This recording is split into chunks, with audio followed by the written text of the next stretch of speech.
Bom dia mais uma vez, irmãos. Espero que estejam todos bem. E atentos nessa manhã. O texto da mensagem dessa manhã, ele está em 1 João, primeira carta de João.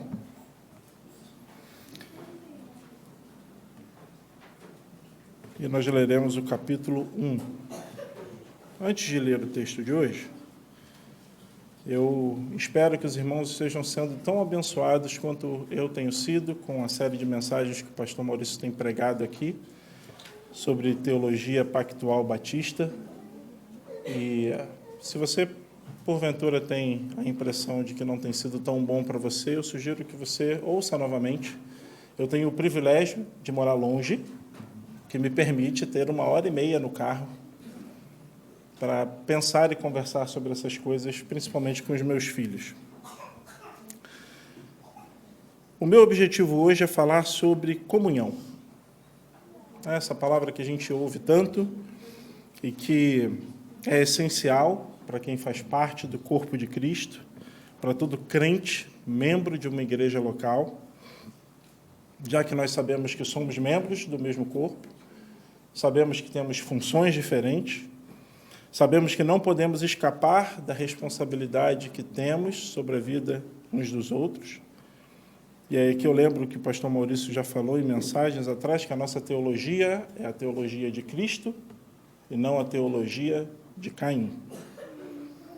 Nesse texto que nós vamos ler, de 1 João, a primeira carta de João, o autor dessa carta, embora ele não seja identificado, presume-se ser João, filho de Zebedeu, o mesmo que escreveu o Evangelho de João.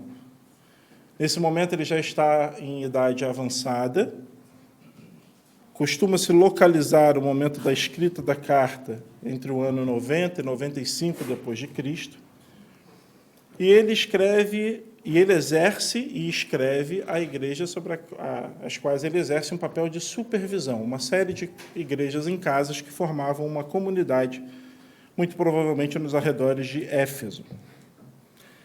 E essa comunidade ela enfrentava hostilidades que surgiram internamente. A gente vai ver mais à frente que hostilidades eram essas. Suas crenças eram estranhas sobre a pessoa e o ministério de Jesus. Isso era inaceitável para João. Então, ele escreve esta carta, cujo objetivo era advertir e instruir os seus leitores em relação aos perigos daqueles falsos ensinos. E um ensino muito forte, difundido naquele momento e combatido por João, é de que Jesus não seria real, de que ele não teria vindo em carne, ele apenas parecia real, ele apenas parecia ter morrido. João, então, escreve essa carta. Ela é classificada como uma carta circular porque ela deveria circular nessas igrejas, nessas comunidades formadas por essas casas. Ela não é direcionada a uma igreja específica, como a carta, por exemplo, aos Coríntios, que Paulo escreve. Nós podemos observar, nós não leremos os capítulos 2, 3, 4 e 5, mas que parecia existir uma certa organização desses que pregavam essas falsas doutrinas, no sentido de ter, inclusive, pregadores itinerantes, que iam acessando essas casas para difundir a sua teologia, de modo a conquistar aqueles que estavam sob a supervisão de João. Isso começou a gerar certa confusão entre aqueles irmãos. Por isso, João vai escrever a sua carta. À medida que nós lermos, e a primeira carta é a maior delas, e você consegue ler hoje à tarde sem problema nenhum, e é interessante que eu faça, como o pastor Maurício sempre comenta, o interessante é que a gente lê a carta do início ao fim, e eu aconselho e enfatizo isso aos irmãos. O objetivo de João não era ensinar nada de novo. Na verdade, nós podemos ver pela leitura da carta que aqueles irmãos já haviam sido expostos ao Evangelho. E é por isso que, por exemplo, João se refere na carta de modo muito breve em relação a conceitos que ele explora no Evangelho, mais precisamente entre os capítulos 13 a 17. Se o objetivo daqueles hereges, daqueles que ensinavam doutrinas que não estavam de acordo com as Escrituras, era minar a confiança daqueles irmãos na mensagem do Evangelho, o objetivo de João era contrário. O objetivo de João era relembrar e fortalecer aqueles irmãos do que eles já conheciam. Se você começa a ler o capítulo 2, ele se refere a esses irmãos como filhinhos meus. Então, muito provavelmente, ele tinha bastante intimidade com aquelas pessoas para quem ele escrevia. Dito isso, vamos ao texto. O que era desde o princípio, o que ouvimos, o que vimos com nossos próprios olhos, o que contemplamos e as nossas mãos apalparam a respeito do Verbo da vida. E a vida se manifestou, e nós a vimos e dela damos testemunho, e anunciamos a vocês a vida eterna, que estava com o Pai e nos foi manifestada. O que vimos e ouvimos e anunciamos também a vocês, para que também vocês tenham comunhão conosco. Ora, a nossa comunhão é com o Pai e com seu Filho, Jesus Cristo. Escrevemos essas coisas para que a nossa alegria seja completa. A mensagem que dele ouvimos e que anunciamos a vocês é esta: Deus é luz, e não há nele treva nenhuma. Se dissermos que mantemos comunhão com ele e andarmos nas trevas, mentimos e não praticamos a verdade. Se andarmos na luz, como ele está na luz, mantemos comunhão uns com os outros, e o sangue de Jesus, seu Filho, nos purifica de todo pecado. Se dissermos que não temos pecado algum, a nós mesmos enganamos, e a verdade não está em nós. Se confessarmos os nossos pecados, ele é fiel e justo para nos perdoar os pecados e nos purificar de toda injustiça. Se dissermos que não cometemos pecado, fazemos dele um mentiroso e a sua palavra não está em nós. Quando Jesus ora, em João 17, 21, esse registro está nesse texto, ele diz, a fim de que sejam um. E a pergunta que a gente poderia fazer é do que ele está falando? Do que Jesus está falando especificamente nesse texto registrado em João? Ele não está falando de uma unidade posicional, uma unidade em que nós somos colocados a partir do momento em que nós somos salvos, a partir do momento em que nós fomos regenerados. Jesus está falando de uma unidade que é prática. Jesus está orando para que nós possamos agir como um e ter comunhão nos aspectos práticos dessa unidade possível para os regenerados. A base, então, da nossa comunhão não são as nossas afinidades, embora possamos tê-las, não é o fato de pertencermos à mesma denominação, mas o que legitima a nossa comunhão é a própria palavra de Deus, é o próprio Evangelho. Não à toa, o objetivo de João, ao escrever aqueles irmãos, a sua primeira carta, é fortalecê-los naquilo que eles já conheciam. E o que eles conheciam? A mensagem a respeito de Jesus Cristo. João começa, então, relembrando a própria origem do Evangelho, a mensagem sobre o Verbo da vida, da qual João era testemunha em primeira mão, em primeiro lugar. O versículo 1 diz assim, o que era desde o princípio. Talvez você se lembre do início do Evangelho de João. Como é que começa? No princípio era o Verbo. Mas existe uma diferença aqui. Esse princípio citado no Evangelho de João está se falando sobre o tempo antes da criação. Já no contexto da carta, quando João fala o que era desde o princípio, ele está falando sobre a manifestação de Jesus na história. João vai falar sobre a encarnação de Jesus, e isso fica claro pelo que vem logo a seguir. João fala o que ouvimos, o que vimos, com os nossos próprios olhos, o que contemplamos e as nossas mãos apalparam. Então, João deixa claro que ele teve contato com aquilo, com aquele que era desde o princípio. E ele deixa clara a realidade da encarnação de Jesus, uma vez que um dos ensinos a ser combatido era que Jesus parecia real, mas não seria real. Então, não é à toa que João começa assim a sua carta, falando sobre esses aspectos da encarnação de Jesus. Com isso, a autoridade apostólica de João é reafirmada, juntamente com a realidade da natureza humana do Filho de Deus. E a proclamação de João, ele diz no finalzinho do verso 1, é sobre o quê? A respeito do verbo da vida, sobre o Cristo. Versículo 2. E a vida se manifestou, e nós a vimos, e dela damos testemunho.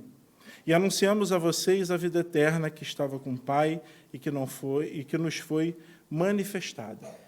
A expressão utilizada aqui como vida eterna não é uma qualidade impessoal de uma vida que veio do Pai.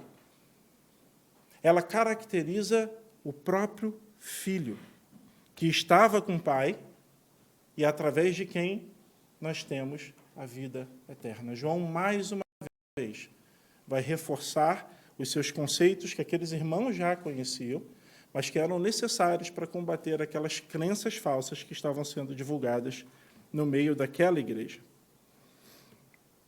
João volta a esse ponto sobre a vida eterna no final da sua carta. Nós não vamos ler tudo, eu vou ler apenas esses 2 versículos para vocês.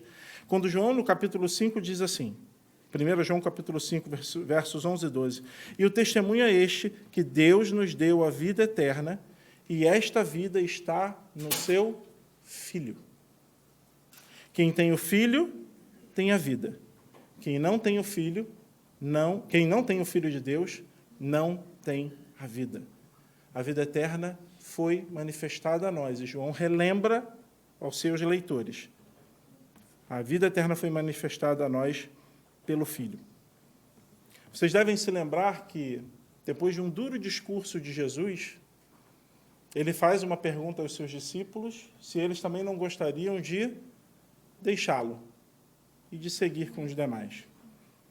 E Pedro dá para mim uma das respostas mais preciosas que a gente encontra nas Escrituras. Simão Pedro respondeu, Senhor, para quem iremos? O Senhor tem as palavras de vida eterna. Então, João aqui, mais uma vez, reforça que ele está falando do verbo da vida. Esse verbo da vida, ele encarnou, ele veio num momento determinado por Deus na história. Ele começa isso no versículo 1, ele continua esse raciocínio no verso 2, ao dizer que a vida eterna que nós temos estava com o Pai e foi manifestada a cada um de seus leitores, assim como foi manifestada a mim e a vocês. E ele continua no verso 3, voltando àquilo que ele já havia falado no verso 1, no seu início. O que ouvimos e ouvimos, anunciamos também a vocês. Proclamação da palavra.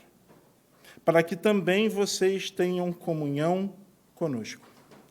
Então, João, ele explica aqui qual a razão, qual é o seu objetivo de proclamar o que ele viu, o que ele viu, o que ele contemplou. O objetivo de João proclamar a Cristo é que os seus leitores, que já conheciam essa verdade, tivessem comunhão com eles. E ele diz assim, vocês tenham comunhão conosco, ou seja, com ele e uns com os outros. Mas depois ele complementa o versículo 3 dizendo, ora, a nossa comunhão é com o Pai e com seu Filho, Jesus Cristo. Este mesmo evangelho que João estava reforçando aos seus ouvintes, em função das ameaças que eles estavam expostos, dos falsos ensinos, é que a base da comunhão é o evangelho. Nós podemos dizer qualquer coisa em relação à comunhão. Nós podemos tentar, inclusive, forjar a comunhão. É possível que isso aconteça, essa tentativa aconteça. Mas João deixa muito claro que a base da comunhão é o Evangelho de Jesus Cristo. Aquele que ele anuncia. Ele anuncia para quê? Para que essa verdadeira comunhão fosse possível. Comunhão aqui, ela denota não apenas um relacionamento pessoal com o autor da carta, e esse relacionamento existia. João tinha intimidade com aquelas pessoas, mas também compromisso com João no seu trabalho de proclamação. Havia um compromisso entre as pessoas daquela comunidade que ouviram o Evangelho, de proclamar e de se manter fiel a este verdadeiro Evangelho, e essa é a preocupação de João. A comunhão, ela depende de uma base comum, e essa base comum são as Escrituras, e do compromisso que decorre disso que nós temos uns com os outros. Mas se é possível forjar uma comunhão, a gente poderia se perguntar, o que é que nos habilita a ter comunhão com Deus? Porque João termina o versículo 3 falando isso. Ora, a nossa comunhão é com o Pai e com seu Filho Jesus Cristo. O que nos habilita a ter novamente um relacionamento com Deus? Cristo nos habilita. Cristo nos habilita a termos novamente um relacionamento com Deus. As Escrituras dizem que a nossa condição sem Deus é de rebeldes. Nós estávamos com as nossas costas voltadas contra Deus. E é possível, talvez vocês conheçam pessoas que dizem que têm relacionamento com Deus, que têm comunhão com Deus, mas andam nas trevas. Não foram regenerados. Então, a verdadeira comunhão com Deus só é possível se você tem acesso ao Pai. E o acesso ao Pai nos é garantido através do sacrifício de Jesus Cristo. E ele fecha o prólogo, né, que é uma introdução em que ele diz qual é o grande tema da sua carta, dizendo, e escrevemos estas coisas para que a nossa alegria seja completa. Olha que interessante. Talvez, num primeiro momento que a gente lesse a carta, a forma correta de estar escrita seria, escrevemos essas coisas para que a vossa, ou seja, daqueles que estavam ouvindo, a alegria seja completa. Mas não é isso que João escreve. Por que João escreve, então, nossa alegria seja completa? Certamente havia alegria no coração daqueles que estavam ouvindo essa mensagem. Imagina, você passando por dificuldades que surgiram dentro daquela igreja, de irmãos que estavam tentando forjar a comunhão com falsos ensinos, falsas crenças, minando a confiança daquelas pessoas.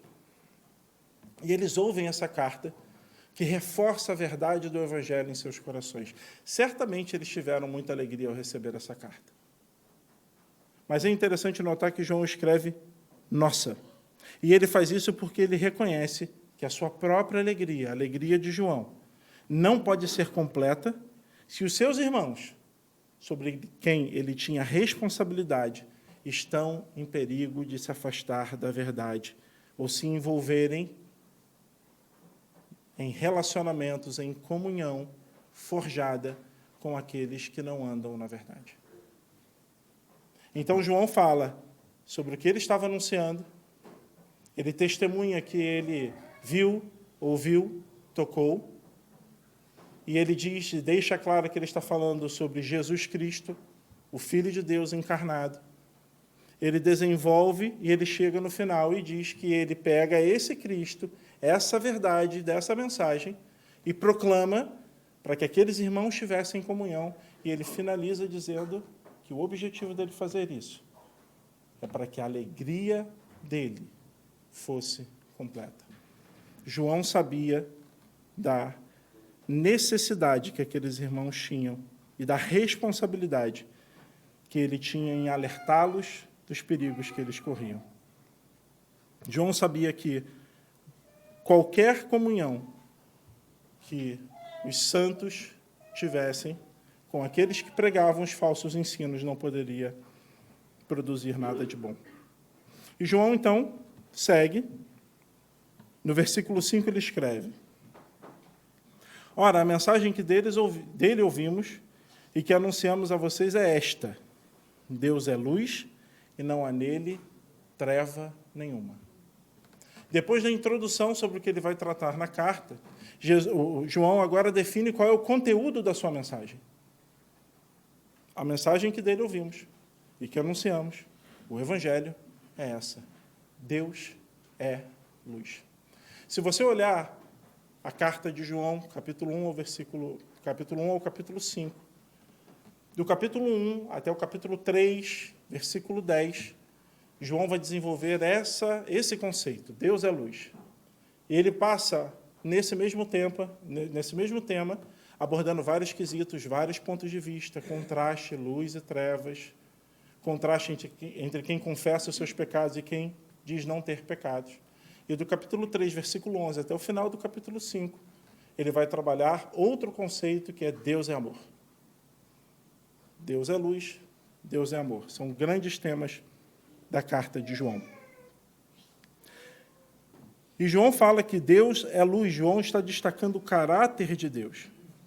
E logo na sequência, dos versículos 6 até o versículo 10, João vai abordar aspectos das reivindicações, da proclamação que aqueles falsos irmãos faziam no meio daquela igreja. E ele vai tratar isso nos versículos 6, 8 e 10. E nos versículos 7 e 9, e nos versículos 1 e 2 do capítulo 2, João vai abordar de forma positiva. Se no primeiro ele contrasta, negando alguns ensinos, depois ele vai reafirmar o ensino verdadeiro nesses outros versículos. A gente vai avançar e nós vamos perceber isso com a graça de Deus. João não apenas aborda o ensino falso que deveria ser combatido, mas ele revela, ao longo dos próximos versículos do capítulo 1, o que ele quer dizer com Deus é luz. Versículo 6 diz assim: se dissermos que mantemos comunhão com Ele, com Deus, e andamos nas trevas, mentimos e não praticamos a verdade. Atos 26, 18, Paulo afirma que pregou para abrir os olhos deles e convertê-los das trevas para a luz. O que é salvação, meus irmãos? É passarmos das trevas para a luz. É sermos tirados do reino das trevas e transportados para o reino do Filho do seu amor. Colossenses 1,13, Ele nos libertou do poder das trevas e nos transportou para o reino do seu Filho amado. O crente, meus irmãos, ele é necessariamente alguém que passou das trevas para a luz. É impossível, não pelo que eu digo, mas pelo que as Escrituras apresentam, alguém ser transportado das trevas para a luz e continuar andando em trevas. 1 Tessalonicenses 5, 4, 5, mas vocês, irmãos, não estão em trevas, para que este dia os apanhe de surpresa como ladrão, porque vocês todos são filhos da luz e filhos do dia. Nós não somos da noite nem das trevas. O crente não pode ter parte com as trevas. Para o crente, andar na luz não é um dos caminhos possíveis. Ele é o único caminho possível. A vida cristã implica em andarmos na luz. Então, João está dizendo aqui, se dissermos que mantemos comunhão, ele está pegando o que aqueles falsos irmãos afirmavam, que tinham comunhão com Deus, que conheciam a Deus, mas tinham um único problema: eles andavam em trevas. E se eles andavam em trevas, eles não conheciam a Deus. Eles não tinham comunhão com Deus, de acordo com o que o próprio João diz no início da sua carta. Então, como alguém pode dizer que tem comunhão com Deus mesmo andando em trevas? Isso é impossível. E quem faz isso, de acordo com João, é duplamente culpado. Olha o que ele diz no final do versículo. Se dissermos que mantemos comunhão com Ele e andamos nas trevas, mentimos e não praticamos a verdade. Primeira culpa, mentimos. Por quê? Porque mentem sobre o seu relacionamento com Deus. Já falamos, é impossível você andar nas trevas e ter relacionamento com Deus. Segundo, não praticam a verdade, continuam em suas obras malignas, não andam de acordo com aquilo que as Escrituras traz, fruto de arrependimento não são demonstrados na sua vida.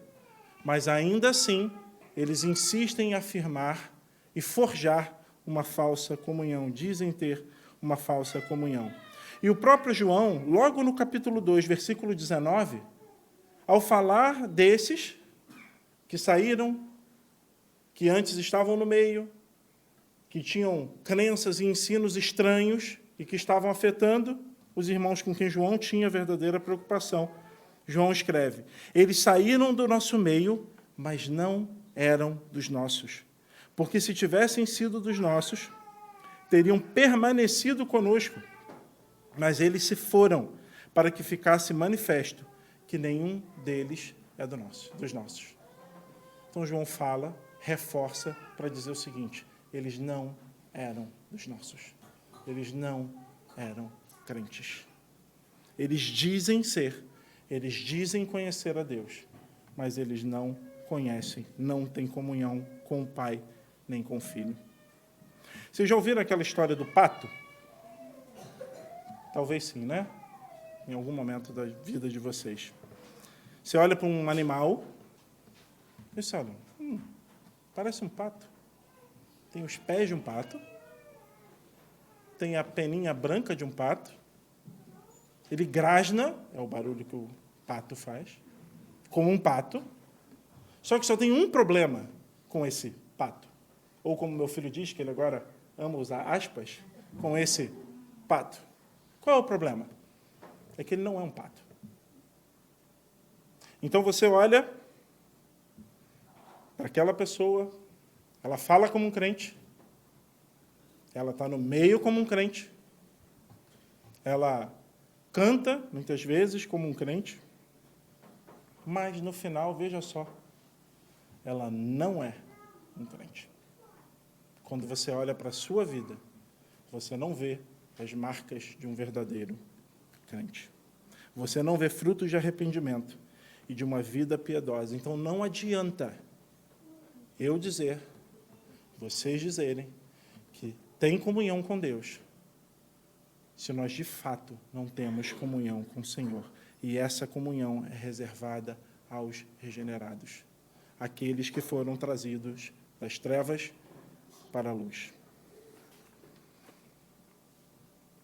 O padrão da vida daqueles que estavam no meio, com as suas falsas crenças, dos hereges, não era a luz, eram as trevas.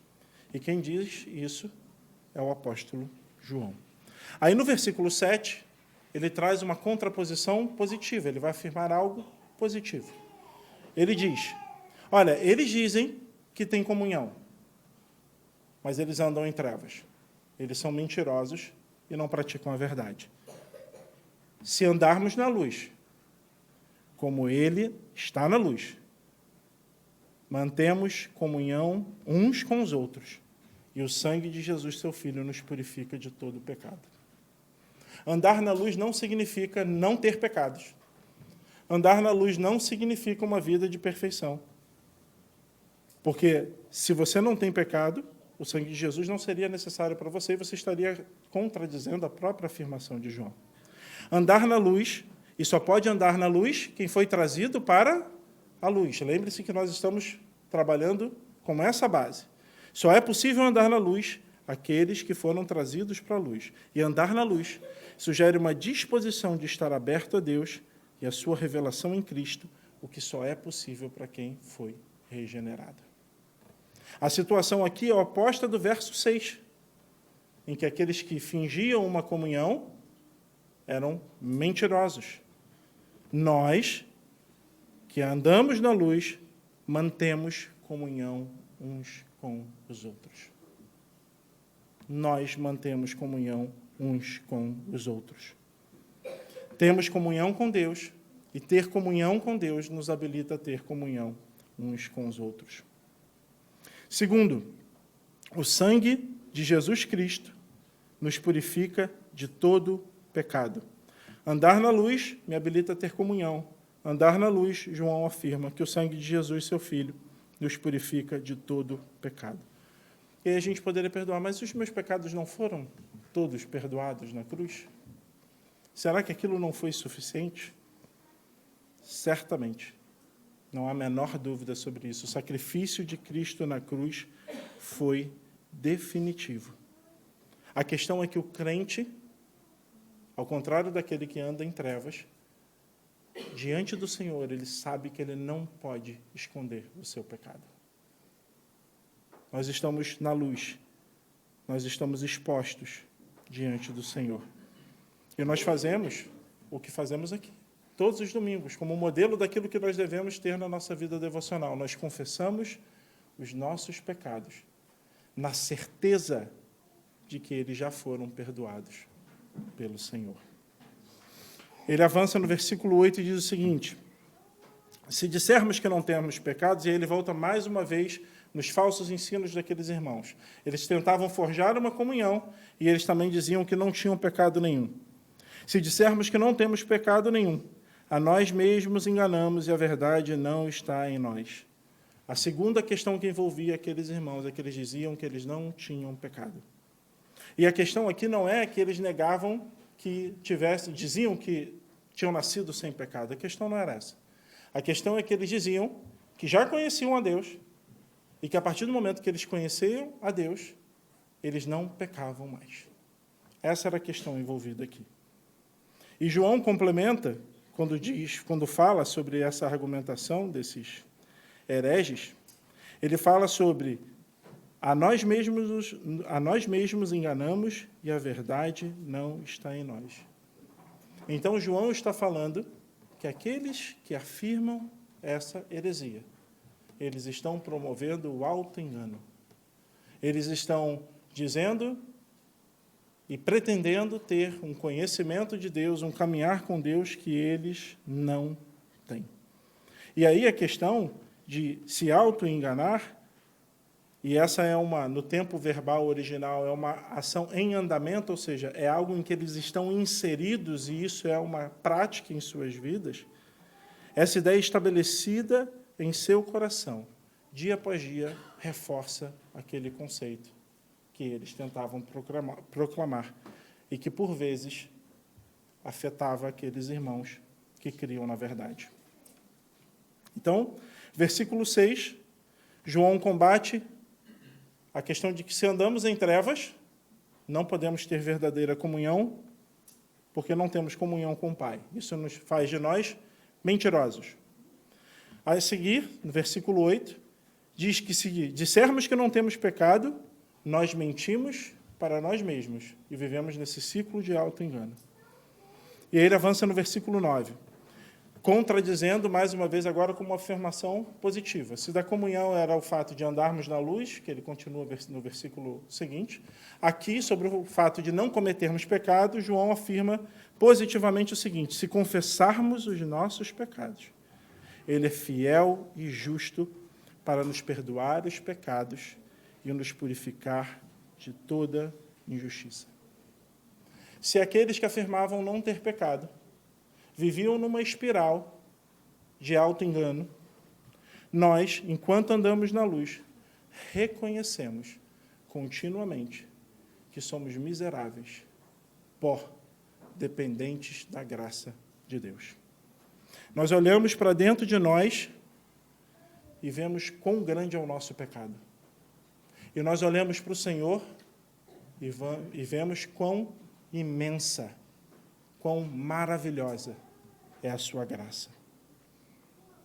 Esse é o diagnóstico de Deus sobre nós, que somos pecadores, mas fomos salvos, porque Ele nos resgatou. Então confessamos os nossos pecados continuamente, na certeza de que recebemos dele o perdão.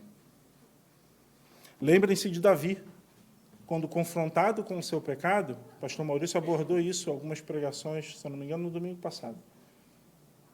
Davi, quando confrontado com o seu pecado, não buscou alternativas, não buscou amenizar aquilo que ele havia feito, justificar aquilo que ele havia feito.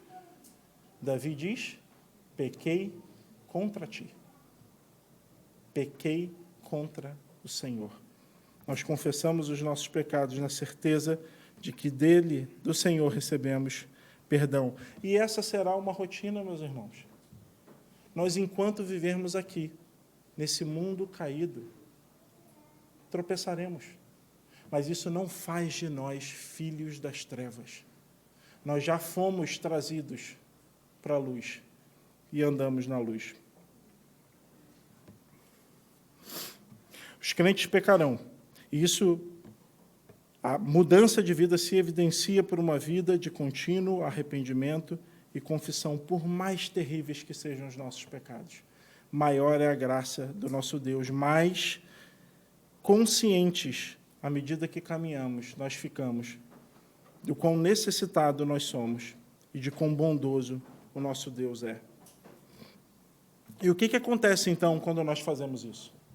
O que acontece quando nós, então, confessamos os nossos pecados? O próprio João responde: eles são perdoados e somos purificados de toda injustiça. Eu acho que o conceito de perdão de pecados seja mais simples para nós. Havia uma dívida, a dívida foi paga, aquele escrito de dívida foi rasgado. Já não há nada mais contra nós. Mas e o purificar? Purificar de toda injustiça. Purificar de toda injustiça é saber que toda mancha de contaminação já foi retirada de sobre as nossas vidas. Não há mais sobre a vida do crente qualquer mancha, porque nós fomos purificados pelo nosso Senhor. E isso aconteceu quando Cristo foi até a cruz. E o próprio João deixa isso claro no próprio versículo, quando ele fala que Deus é fiel e justo. Deus é fiel por quê? Porque ele cumpre as suas promessas. Deus prometeu que perdoaria o pecado do seu povo. Ele prometeu que enviaria o seu Filho e ele cumpriu o que ele prometeu. E quando João escreve que Deus é justo, o pano de fundo de João é Cristo na cruz, é o sacrifício do Filho. Não há remissão de pecados sem derramamento de sangue. Isso é justiça. A justiça de Deus sobre Cristo, para que sobre nós viesse graça, viesse perdão de pecados. É isso que João está lembrando aqueles irmãos que estavam sofrendo essa pressão dos falsos ensinos. João avança, e antes de ler o versículo 10, eu queria só ler para vocês um texto de Romanos, capítulo 3, versículos 21 a 26, que deixa muito claro essa questão da justiça. Diz assim: mas agora, sem lei, a justiça de Deus se manifestou, sendo testemunhada pela lei, pelos profetas. É a justiça de Deus mediante a fé em Jesus Cristo, para todos e sobre todos os que creem, porque não há distinção, pois todos pecaram e carecem da glória de Deus, sendo justificados gratuitamente por sua graça, mediante a redenção que há em Cristo Jesus, a quem Deus apresentou como propiciação no seu sangue mediante a fé. Deus fez isso para manifestar a sua justiça, por ter ele, na sua tolerância, deixado impunes os pecados anteriormente cometidos, tendo em vista a manifestação da sua justiça no tempo presente, a fim de que o próprio Deus seja justo e o justificador daqueles que têm fé em Jesus.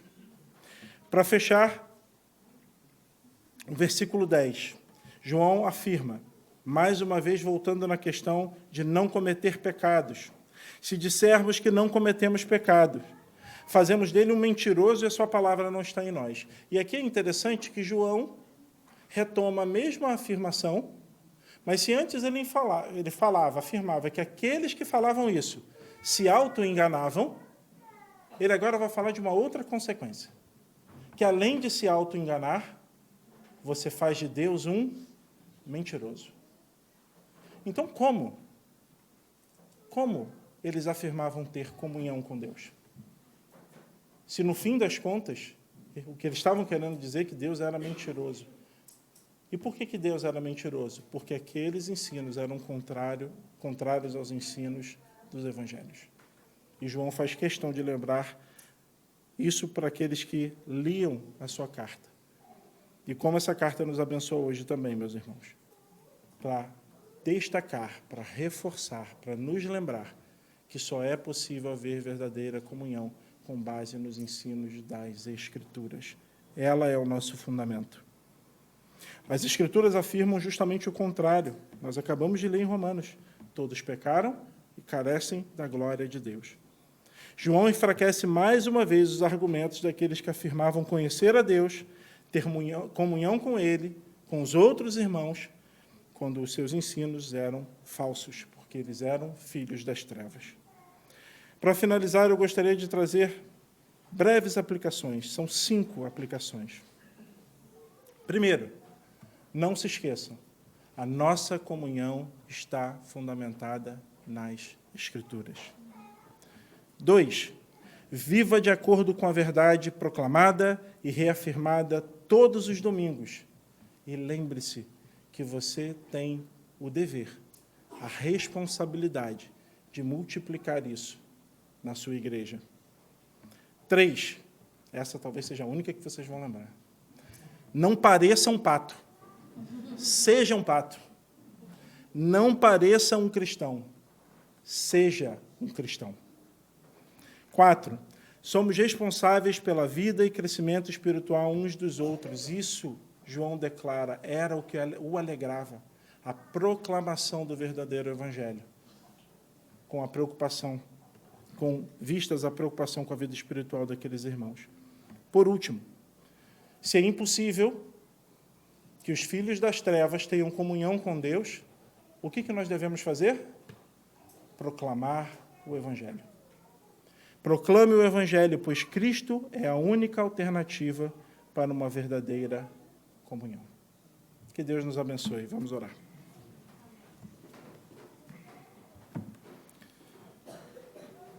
Senhor, tenha misericórdia de nós. Que possamos andar na luz, ter comunhão com o Senhor e uns com os outros. O Senhor, como lemos, é fiel e justo para nos perdoar os pecados e nos purificar de toda injustiça. Confiados no que diz a Tua palavra, nós te agradecemos. Em nome de Jesus. Amém.